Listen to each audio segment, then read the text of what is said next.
नमस्कार दोस्तों हिंदू धर्म में 12 ज्योतिर्लिंगों का काफ़ी महत्व माना गया है और इन 12 ज्योतिर्लिंगों में से झारखंड के देवघर में स्थित बाबा बैद्यनाथ धाम को 9वां ज्योतिर्लिंग माना जाता है। दोस्तों ऐसा कहा जाता है कि बाबा बैद्यनाथ धाम ज्योतिर्लिंग के साथ एक शक्तिपीठ भी है। दरअसल पौराणिक मान्यताओं के अनुसार ऐसा कहा जाता है कि बाबा बैद्यनाथ धाम की स्थापना खुद भगवान विष्णु जी ने किए थे और ऐसा कहा जाता है कि बाबा बैद्यनाथ धाम कोई भी भक्त दर्शन करने के लिए आते हैं तो उनका मनोकामना जरूर पूरा होता है। तो दोस्तों आइए जानते हैं आज के इस वीडियो में बाबा बैद्यनाथ मंदिर के इतिहास और बाबा बैद्यनाथ मंदिर से जुड़े कुछ ऐसे अनसुने रहस्यमय बातें जो आज तक हम और आप अनजान हैं। दोस्तों आमतौर पर हम सभी देखते हैं कि जितने भी शिव मंदिर है उनके शिखर पर एक त्रिशूल लगा होता है, लेकिन दोस्तों बाबा बैद्यनाथ मंदिर मात्र एक ऐसा ज्योतिर्लिंग है जहां पर भगवान शिव मंदिर के शिखर पर त्रिशूल के स्थान पर पंचशूल लगा हुआ है। दरअसल में दोस्तों पौराणिक मान्यताओं के अनुसार पंचशूल को सुरक्षा कवच माना गया है और महाशिवरात्रि से 2 दिन पहले इस पंचशूल को उतार दिया जाता है और महाशिवरात्रि के 1 दिन पहले विधि विधान के साथ इन सभी पंचशूल की पूजा किया जाता है और फिर वापस मंदिर के शिखर पर स्थापित कर दिया जाता है।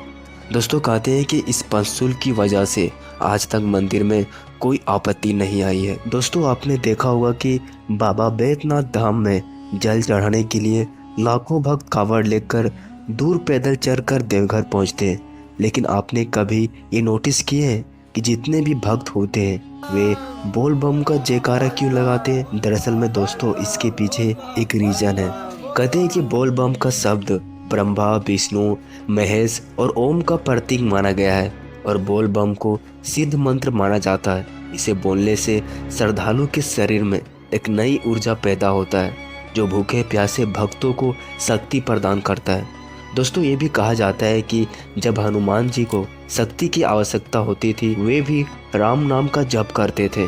ठीक उसी तरह कांवड़िए थका हुआ महसूस करते हैं तो वह भी बोल बम का जयकारा लगाते हैं। दोस्तों बाबा बैद्यनाथ धाम में जो शिवलिंग स्थापित है उसे कामन लिंग भी कहा जाता है। दरअसल इसके पीछे एक लंबी कहानी है। कहा जाता है कि लंकापति रावण ने भगवान शिव जी को प्रसन्न करने के लिए कठोर तपस्या किया था।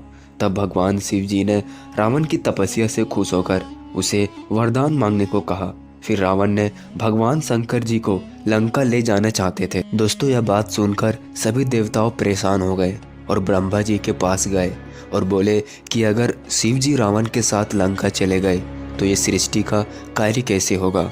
इसके बाद ब्रह्मा जी ने भगवान शिव जी को सोच समझकर वरदान देने के लिए कहा। तब भगवान शिव जी ने रावण से एक शर्त रखा कि यदि तुम मुझे लंका ले जाना चाहते हो तो ले चलो, लेकिन तुम मुझे जहाँ भी भूमि स्पर्श कराओगे मैं वहीं स्थापित हो जाऊंगा। दोस्तों इस बात पर रावण राजी हो जाता है। तब भगवान शिव जी ने शिवलिंग का रूप धारण करते हैं। फिर इसके बाद रावण शिवलिंग को लंका ले जा रहा था, तभी रावण को रास्ते में लघु शंका लगता है। फिर काफ़ी समय बर्दाश्त करने के बाद रावण ने एक चरवाहे को शिवलिंग पकड़ने के लिए कहता है और बोलता है कि जब तक मैं वापस लौट कर ना आऊँ तुम इस शिवलिंग को धरती पर स्पर्श मत करवाना। तभी दोस्तों भगवान शिव जी ने अपनी शक्तियों से शिवलिंग का वजन बढ़ा देते हैं। फिर चरवाहे ने रावण को आवाज़ लगाता है कि अब मैं इस शिवलिंग को उठाए नहीं रख सकता, लेकिन दोस्तों रावण अपने लघु शंका करने में व्यस्त होने के कारण चरवाहे की बात सुन नहीं पाता। फिर इधर चरवाहे शिवलिंग को जमीन पर स्पर्श करवा देता है। दोस्तों जब रावण वापस लौट कर आता है तो लाख कोशिश करने के बाद उस शिवलिंग को उठा नहीं पाता। फिर रावण क्रोधित होकर लंका चले जाता है।